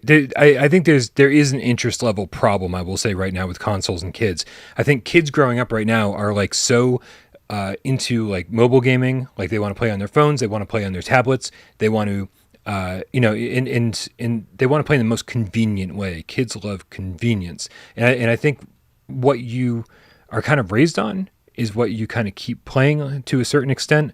I know that when I was growing up, I didn't have money for a computer or Commodore 64, Nintendo, right? Anything my dad bought, because my dad was the big gamer in the house, anything my dad bought, we would play on, right? And so whatever was around was sort of like the genesis of what I would continue to play, right? And so if there is a VR headset in the house and there's a reason for kids to play it, like kids don't seem to really like VR. But if you've got games like Astrobot and Moss and Lucky's Tale, and your parent allows you to play their VR headset occasionally, as those kids grow up, they might want to, in their eyesight finishes developing and all of that, they might be looking to get their own VR headset, right? And so kids that play, mobile games might keep playing mobile games, sirens on my end, but kids that grow up playing VR games might continue to play VR games. And that might be one of the many ways we need to look at to see how the market needs to expand. We know that VR is not going mainstream tomorrow, but it might go mainstream in the next decade. And over the next decade is when a lot of those kids who played VR when they were little grow up and go, oh my God, look at what VR is like now. I need this. Yeah. I think that the two most common things I'm actually seeing from all these things is lack of AAA games. Yep. Which I absolutely agree with. Like I said, I love indie games. But if I like big indie games too, you know what I mean? You look at the difference that something like Resident Evil 4 and had, like, it's, I don't know if that, like, if they announce that the Resident Evil 4 remake, if they announce that is going to get PSVR 2 support, like for the full campaign, like I guarantee a lot of people will probably freak out about that and get pretty excited. Some of that could be a little bit hindered by the fact that it's already being remade flat screen.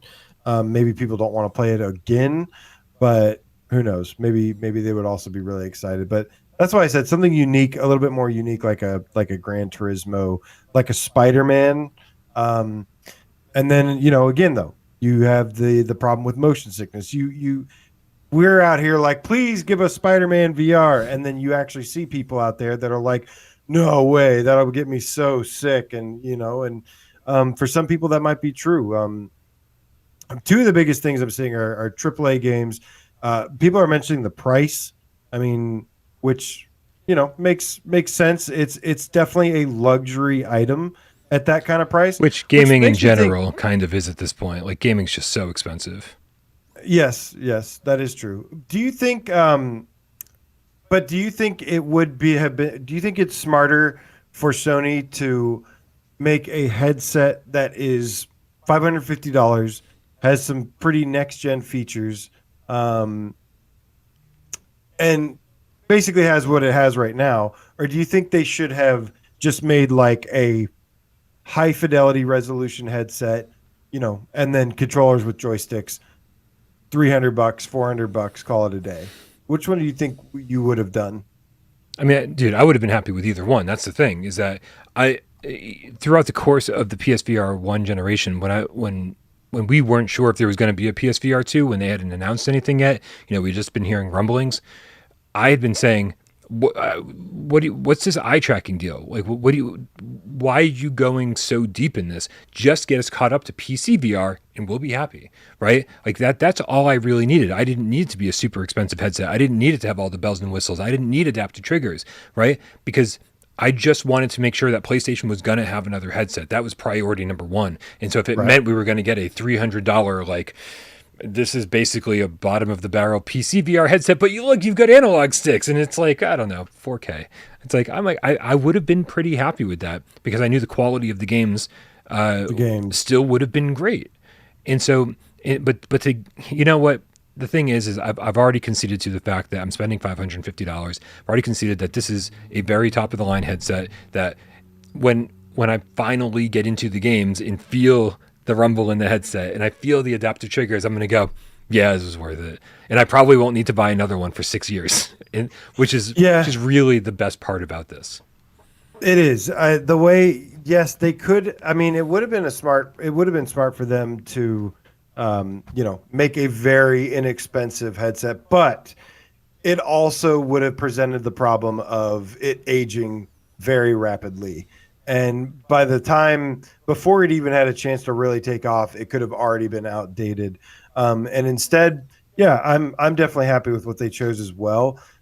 Even if it makes it a little bit less accessible to some people, it's going to pay dividends in the long term. Yeah. I think it's going to make up for it.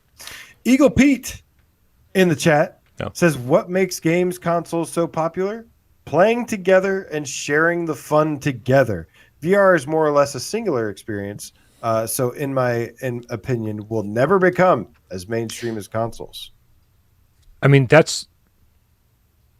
if he's talking about couch co-op and like playing together as a family in the living room, sure, but even that's faded away on the flat screen. That's faded away significantly in the flat screen. You see way less split screen stuff these days. You see way less stuff because let's be fair, developers want you to have to buy 2 copies of the game and play online, right? Use their online service. I have never been more social gaming than I have with VR. I didn't care about playing multiplayer on the flat screen.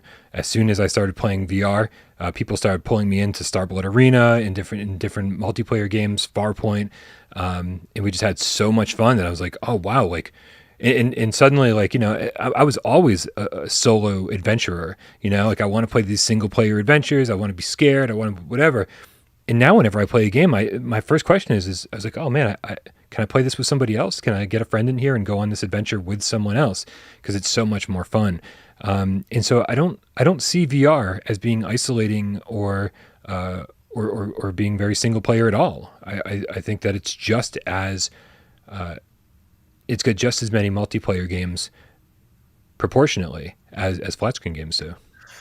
Yeah, I think the chat definitely seems to disagree, and I think I do think that I do think that there is a truth that when it comes to, let's say, like a isometrical game or like local couch co-op and stuff, yes, that is something that has basically disappeared overall. I mean, there are, aside from some things, that has basically disappeared for the most part. But I do know that it would be nice if there's some better solutions for some like couples or family to get around. And I think we're already seeing a couple of that with like Horizon Call of the Mountains, the boat ride experience, things that you can put your friends, family into. That those are pretty good. But like you said, online multiplayer is incredible in VR, especially with the VR community, which is typically a lot less toxic and pain in the ass, aside from some things, generally a little bit less toxic and stuff, more mature to roll with. I mean, Zenith is definitely a great example. There's so many amazing guilds and communities in there. And then you look at some other stuff like Firewall Zero Hour had some great communities. And I don't know, Rec Room, yeah, obviously like going public, there's a bunch of kids in there, which is like awful, but it's also a great like social platform. And yeah, I think as more multiplayer games come out, yeah, and the plus side to that is you also sell more headsets with good Right. multiplayer games. Yeah, I mean you sell 2 to 4 for every you know great multiplayer game that comes out. So it can not only enhance the experience, especially people that are maybe there's a lot of people that are isolated and this is their way to socialize. Yeah. I don't see I people know for for me, weeks at a time. yeah.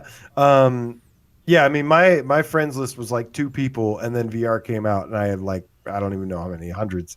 Um If only having a YouTube channel with thousands of subscribers had something to do with that, AJ. I don't know if this was maybe it was. Yeah, it was well, I was gonna say Firewall. Firewall. Yeah. My friends when Firewall came out, my friends list went from like 2 people to like literally like 200. Yeah, Firewall Um was a game changer. So but yeah, hey, I do think AJ, let I me, do think go ahead. Go ahead. I'm sorry. We got to keep moving. This was Yeah. that was I really like that the multiplayer conversation. I want to the last one I want to bring up. I don't know if you have any more that you want to bring up, but the last one I want to bring up is something I didn't expect to see when posing this question to the community. And this one comes from Ryan Barron at RN Barron. He's not the only one who said this. Other people had variations on this. But he said Microsoft is holding VR back. They just acquired the Skyrim devs, and since they don't have their own VR platform, that's a whole slew of dev teams that will not be making VR games anymore. Sony is the driving force and the strongest platform for devs to continue growing VR on. Now, I think the whole acquisition of Bethesda and ZeniMax and whatever and Activision is a whole separate conversation. But it is very interesting that of the three major video game manufacturers, Nintendo, Sony, and Microsoft, only one of them have any care to focus on VR. Right? Nintendo did their thing with like the Labo, and it was kind of a joke. It was a disposable VR headset, basically. Do you think that if Nintendo and Microsoft also went all in on VR, or at least Microsoft has this insane ability to just be like, oh, hey, we've allowed these PC VR headsets to just work on our platform. They have that ability. Like, they don't even have to like go into R&D and develop their own headset. They can just say, oh, you know what, whatever. We already have these games working on PC, and they work in the work. If you have Xbox, whatever, it's like it's so cross-platform with them that they could just snap their fingers and say, this is just compatible. So they wouldn't have to do very much work on it. So Nintendo would have to do a little bit more work on their part. But don't you think that if all three console manufacturers went deep with VR, as deep as as PlayStation has gone, that we'd be in a wildly different situation right now? Oh, absolutely. I mean, they are definitely a big thing holding VR back. I mean, especially once it gets brought up, and Phil Spencer says, "Oh, well, people aren't asking for VR." Well, that's not true because Right. when I look at anytime I see a post about like PSVR and stuff, I see people going, "I wish Xbox had this," or like, "God damn it, Xbox, why can't you have something like this?" And yeah, I mean, there's you know they're doing their thing and I don't know, I've never really liked a lot of the things that they do philosophy wise. I mean, they're just really following a couple things. They're following this, trying to be a social platform, which is fine. But then also you have them trying to do this Game Pass thing, and Game Pass doesn't really mesh with VR very well. I don't think it's not that people aren't asking for it or people don't want VR from the Microsoft side. I think Microsoft doesn't want VR because they don't want to take any risks. They have a hard enough time managing their own studios, which is why, a lot of their first party stuff is a mess, and why a lot of their studios are have horrible management, mismanaged, huge IPs. I mean, these are Xbox selling IPs that are horribly mismanaged, and but they're just following where the money goes, and then on top of that, they have their philosophy about Game Pass and stuff like that. They're trying to make Netflix, not they're more focused on the software side of things than they are hardware. They don't give a shit about hardware. Agreed. I do agree. A couple more tips. We got Jay with the $5 tip says streaming VR via a service like GeForce Now and making every headset compatible with compatible built-in mobile chip like Quest 2 to play offline. I'm not familiar with GeForce Now, so I don't think I can comment too much on that, Jay. I feel like I would be... AJ, do you got anything on that? No, but I do know that they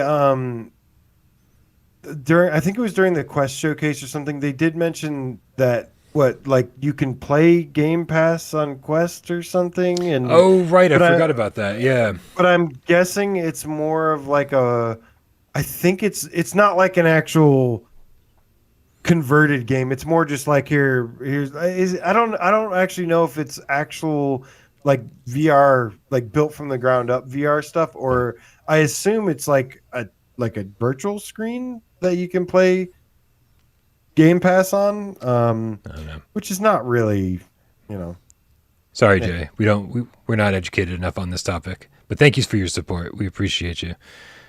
Josh Cat with the $5 tip says, do you think that Nintendo would jump back into the VR space if PSVR 2 is a success? That would need to ditch... They need to ditch the terrible Labo name. Just terrible. Yeah. No, I don't think so. I think we are 5 to 10 years away from Nintendo entering the VR space and taking it seriously at all. Like, I think it would have to be pretty mainstream for Nintendo to go, yeah, let's try that again. Obviously it goes for Xbox as well. Like Microsoft and Xbox, like at least Nintendo tried, but kind of I mean, I could see Microsoft doing it again, but only in the way that doesn't require any work on their part, where they just say, "Oh yeah, we've allowed VR headsets to just work on our console." And so, if developers want to make their games VR compatible, then you can also do that on the Xbox Series S or Series X. But I don't see it happening in any way where Microsoft would put out their own official Xbox headset. They just want to, they want to flip a switch and give consumers an extra reason to buy their console. They'll wait for it to get big enough, and then they'll buy somebody that already has a headset. And saving the best tip for last. They'll buy a Pico. Oh, God. Once VR really takes off. Dude, we could have a whole nother conversation about Pico and anybody who's trying to compete with the Quest 2. I'm like, I just am so lost. Why would you compete with something that's already on its way out? Like, you're swooping in at the last minute being like, but we're just as good. We might even be a little bit better. It's like, you should be way better. That thing is fucking outdated 3 years ago. That thing was outdated before it came out. Like, don't compete. Like, I said this to somebody the other day, and Nick was like, did you just use a sports metaphor? You don't skate to where the puck is. You skate to where the puck is going. And it's like all these manufacturers are trying to put out headsets that are competing with something that's already old. Compete with the next thing, right? And make games for the next thing, VR developers. Don't make games for the current gen headsets. Make games for where people are going to be playing 2 or 3 years from now. That's where you should set your sights. Wayne Gretzky was Lightning bolt. Awesome. Wayne Gretzky was awesome. Lightning Bolt Zero says, I sold my Xbox Series S. My new gaming console is PS5. I've always been an Xbox gamer since the Xbox 360. Was it because of VR? I want to know.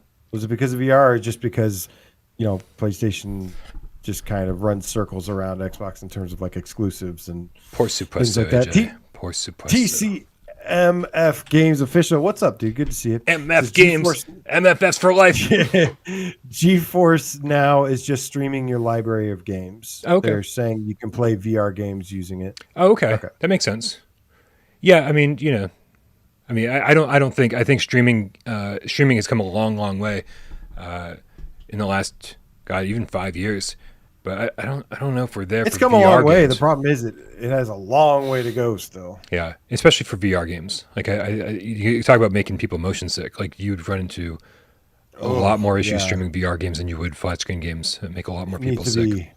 It needs to run native. All right, AJ, I saved the best for last. The very best tip for last. Sadukar 7th Legion with the 2 quid says, You still owe me a game of Fortnite, Brian. Yes, I do.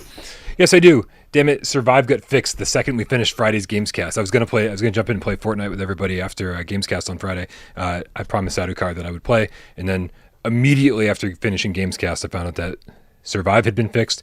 AJ and I jumped in. We played some multiplayer. We captured some footage, and I had to go to task making a breaking news report. So I didn't get to play any Fortnite that night. Not till like 2 or 3 a.m. And I did look for you, Sadukar. I did look for you at 3 a.m. I was like, there's no way he's still up, but I'll check anyway. But next time, I promise. All right, man. AJ, are you ready for a game of PSVR 20 questions? Yeah, man. Awesome. I guess let me just say, though, final thoughts on this. VR has had a lot of things holding it back. Mm-hmm. But that being said, it has made a lot of progress as well. That's been really, really good to see. Mm-hmm. It's growing slow and organically, Yeah, it is. which I think it will continue to do. But I think that's fine. I think it kind of needs to grow a little bit slower so that it is this. I think this, even though it grows slower, it'll be more polished in the end. Kind of like correcting any little thing one by one. And it's not going to be like overnight, but it'll get there. And I'm really, really optimistic about the future still, just like I was with PSVR 1 when PSVR 1 came out, and I was like, man, I can't wait for PSVR 2, and people were like, oh, VR's dead, VR's not going to do this thing. You've already seen the narrative. If you remember when VR first came out, like the narrative was like VR is a gimmick, VR is a fad, blah, blah, blah. You don't see as much as that anymore because people have now, a lot more people, millions have experienced it now. And it'll spread by word of mouth. It'll spread by, better marketing and all these things. And it'll get there. And I'm still really, really excited. 57 days from now, we get to jump into next gen and enjoy the next like 6-7 years, however long it's going to be. It's going to be amazing. And yeah, I can't wait, man. Yeah. It's going to be awesome. So many people were saying, oh man, PSVR 2 is taking too long to get out. By the time it gets out, it's going to be outdated. This isn't going to impress anymore by the time it's out. Look around you. No one else is even trying. No one else is even making any moves towards doing something this next gen. No, there are no manufacturers making headsets that are this cutting edge. There are no there are, at much higher cost, not consumer friendly. And there certainly isn't a manufacturer with 20 plus studios under their belt who could be making first party AAA VR games. So despite the fact that it took a while to get here, now that it's almost here, like it's still actually going to push us into the next generation of VR gaming. It's crazy. Yep. It's absolutely and it's not even gonna start like, it'll have a solid launch and everything, but man, like once it starts picking up, like holy shit, it's gonna get crazy. Yeah. I mean, if you look at what they were able to achieve with the duct taped and tied together with duct tape and wire coat hangers, my friend. Wire coat hangers. PSVR Gen 1. I mean, just imagine, that sold 5 million units, which at the time there was only 1 billion headsets total. So if they were able to pull that off with that and move controllers and shit like that, like, yeah, this is going to be a really fun ride. Awando Kirinando takes us out of this conversation with a €20 tip. Thank you, my friend. You've been extremely generous tonight, as you always are, as everybody is, man. You guys are awesome. Thank you so much. Says PSVR 2 is the next lantern on the path. Very elegantly said, my friend. Yeah, we can give Sony all this shit as much as we want, but the truth is, like, they are leading it in the right direction, first and foremost. Right. Quest is doing some good things for sure, but, there's nothing close to what PSVR is going to be doing in the long run. AJ, we really need to play some Who's Money questions. Let's play. Because oddly, at 6 p.m., I didn't think I needed to say I have a hard out at 8 o'clock because I was like, there's no way we're going for 2 hours. All right, here we go. AJ, do you have a game ready? I do. Perfect. That means you guys out there I need all the help I can possibly get. I have 20 yes or no questions along with you guys' help to figure out what PSVR game AJ is thinking of. Here we go, you guys. I need all the help I can get. On your mark. Get Des. Go. Does it use analog sticks? It does use analog sticks. Oh my goodness, we have a yes right off the bat. Is there a lot of shooting in this game? There is a lot of shooting in this game. Okay. Would this have come out in the first year of the PSVR 1? This did not come out in the first year of PSVR 1. I don't suppose this came out in the last year of PSVR 1. No, because I'm not you. And this isn't the last game that came out either. Okay. So we got something that's somewhat in the middle 4 years of PSVR. Bambino Ramos. Good question. Does it have multiplayer of any kind? It does not have. I don't think it has multiplayer. Let me double check that. Okay, it's good. While you're figuring that out, I'm going to ask another question. Shades of Gray Matter says, is it part of an existing franchise? And when we say, let's also say an existing IP. It doesn't have to be a game. Can it just be a... Yes, it is an existing IP. Okay. And part of a thing. Okay. Damn. Does this game have zombies in it? This game does not have zombies in it. Okay. Let's see. Ooh, another Shades question is a good one. Is there a flat screen version of it? Technically, yes, there's a flat screen version of it. Yes. I mean, technically, no. but there also is a flat version of it. Of this IP, I should say. Wait, so maybe not of this specific game, but of a game. This IP has a flat screen game. In the series. Oh my god, I already hate this. Sort of. Okay. I hate this so much. You're AJing the fuck out of this. I'm sorry. I can't help Alhambra, yes, it uses analog sticks. Does this support the aim controller? It does not support the aim controller. Okay, so we're thinking DualShock 4.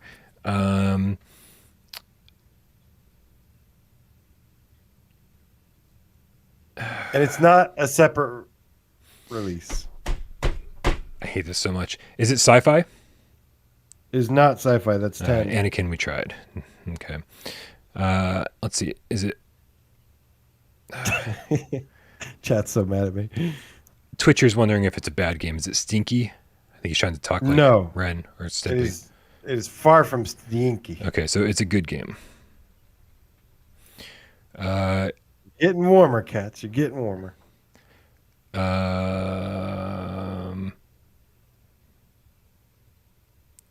Would this appear in the top 20 list? It has. Okay. Before. Okay, guys. So think of a game in the top 20 list, a frequent top 20 participant, that has a lot of shooting. It's a known IP of some kind. There's some weird anomaly where it's also on the flat screen somehow. It is a good game. Been in our top 20 list. Sadukar 7th Legion with the £2 says, thanks, Brian. I was pissed. I was up, just pissed. Oh, okay. I was up, just pissed because he was drunk. Scottish. LOL. He said Scottish, not me. The VR does not have multiplayer, just to clarify. I mean, I'm sorry. Yeah, the VR does not have multiplayer, but I think the flat game does. Whoa. Shit's getting out of control. Oh my God. Is it like, is it primarily like a first person shooter? I don't know if I'd call it that. Would you call it a looter shooter? No, it's not a looter shooter. All right, sorry, Cornerstone City. We tried. It's not Borderlands. Okay, I'm going to go with Shades again. Does it have a realistic art style? It does have a realistic art style. Whoa. Okay. Oh, crap. Okay.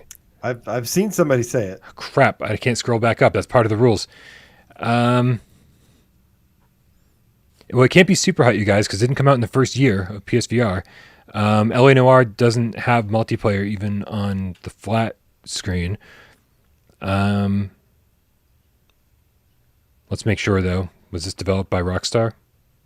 This was not developed by Rockstar. That's 15. Okay, guys, we tried. Somebody else scroll up.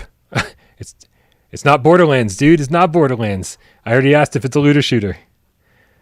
Do you control vehicles in it? Ian Stanbridge asks. You do control vehicles in it. Oh, was this by... Oh, Shades. Shades helped me out the entire time. I'm sorry if whoever said it first. I'm sorry. Are there only 3 levels that are very much replayable in the PSVR version? There's more than 3 levels. Missions? That are playable. No. There's only 3 missions. Missions. Okay. But there's more 3 playable levels. By any chance, is it Ace Combat 7? It is! What? JC, the inimitable, ass-kicking, dual-wielding Gamecat first said. Wow. Twice. Wow. Twice he was saying it. Good job, JC. I don't know how I missed that. I'm so sorry. I'm so sorry. Wow. And what everybody else followed up and helped out with as well. Ace Combat 7. Thank you guys. At the fucking buzzer. Unknown. At the buzzer. Oh my God. You are mostly shooting, but that put me in such the wrong place. You're mostly shooting, but not guns. That was First-person so dumb. shooter? Is that a first-person shooter? I mean, it would not be classified as a first-person shooter, despite the fact that it is first-person and you're shooting. And you're shooting. Yeah. Okay. That was really good. That was really good. All right, you guys, I got to get out of here. I'm so sorry to cut it. I was going to say cut it short. I'm cutting it short, but we've gone way over our time. Thank you guys for hanging out. Hopefully everyone had an awesome weekend and got to see their family or friends, or if you hate your family or friends, hopefully you didn't see them and you had a nice weekend. And hopefully most of you had heat, because some of us did not. Make sure, guys, really quick. It's so cold right now. Subscribe to AJ over at PSVR Underground. There's a link in the description below. Follow me on Twitter at Parole PSVR if you want to be part of like these segments that we do in the future. Also, join our Discord. Click the link in the description down below. So like I said, free to join. Come hang out. Be part of the discussion. Always fun hanging out there. That's where I am like 24/7. And so I'll definitely be there over the next few days. I think that covers it. Thank you to all the mods for doing what they do tirelessly. Thank you, Jamie, for getting us up on podcast services like Spotify. Is that what it's called? I never listen to Spotify. It's getting more popular. Go listen to it there for your oral pleasure. Nice. For your oral pleasure. For your oral pleasure.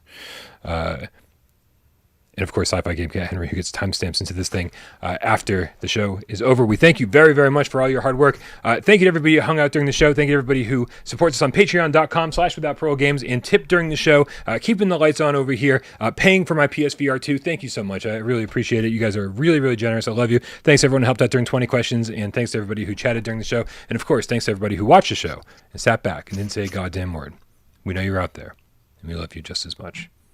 He really AJ'd the fuck out of that. I did. I really did. I have to pee. AJ. Now cue the cat, Brian, because I want to say Brian's got to go and have a wonderful night. The shapeshifter, the amorphous game cat, Mancunian game cat. Thank you. Wind says, does America celebrate Boxing Day? No. I think that's a Canada thing. It's so Canada that I can't even stand it. Lightning Bolt Zero, thank you so much, man. Shades of Grey Matter, my dude. Big shout out to Shades of Grey Matter, who actually helped me with a couple puzzles in Tale of Onogoro. Onogoro. Nice. We renamed Onogoro. the game. Goro wins. Hector Robles, Rody the Gay Cat, good to see you, man. Guy Son, fist bump to you. Sadukar, 7th Legion. Sadukar. Thank you. Says hit date. Yeah. You got a date tonight? Kind of. Yeah. God, way to be so nosy, Sadukar. Right. Defunct bro. I mean, you can join us if you want. Touch the clouds. The game cat. I'll leave the door open. Bobby Banana's in the house tonight. What up, Bobby Banana? Awesome Tatum, good to see you, man. Bobby Xmas is finally Banana. over. Thank God. I know I'll feel better once it starts to heat up again a little bit, though, and my heater turns back on, too. You're the 247 Game Cat. Thank you so much, man. Later, Gato says, Ixa, Mark Yo, the Game Cat Dojo. Co-leader, Zombie 5150, my Zenith Peoples, Mark Smith, good night. Scott Jesco, PSN Harryville, PSVR Game Cat for life. Dan Kiefer, Chaos, Random Toxie, the game smiled on, Twitch of the single player Game Cat, Joshua Taylor, you keep rocking, homie. All of y'all, have a wonderful night. Lightning Bolt Zero says, Ruby says bye. She's my black cat. Listen, Tornado, say to Tornado. Tornado says to Ruby, pss, pss, pss, pss, pss, pss, pss, pss, pss. Okay, you pass that along, okay? You pass that along. Actually, Tornado's sleeping right now. She doesn't say shit. But, yeah, if anybody wants to join me on my date, you're all welcome. I'll leave the door unlocked. Come by. Sweet, we're coming over. We'll be there in 5. Nice. I've got a queen size bed, so I mean it's really kind of first come first serve. That's all right. We'll just dog pile on there. It's a snorgy, everybody. It's a snorgy. Snorgy. If you don't have heat, I'll keep you warm. Where's the Hernando Quinando or Wando Quinando? You butchered that. Hernando. That's good. That's real good. All right, good night, everybody. We love you all. Yeah.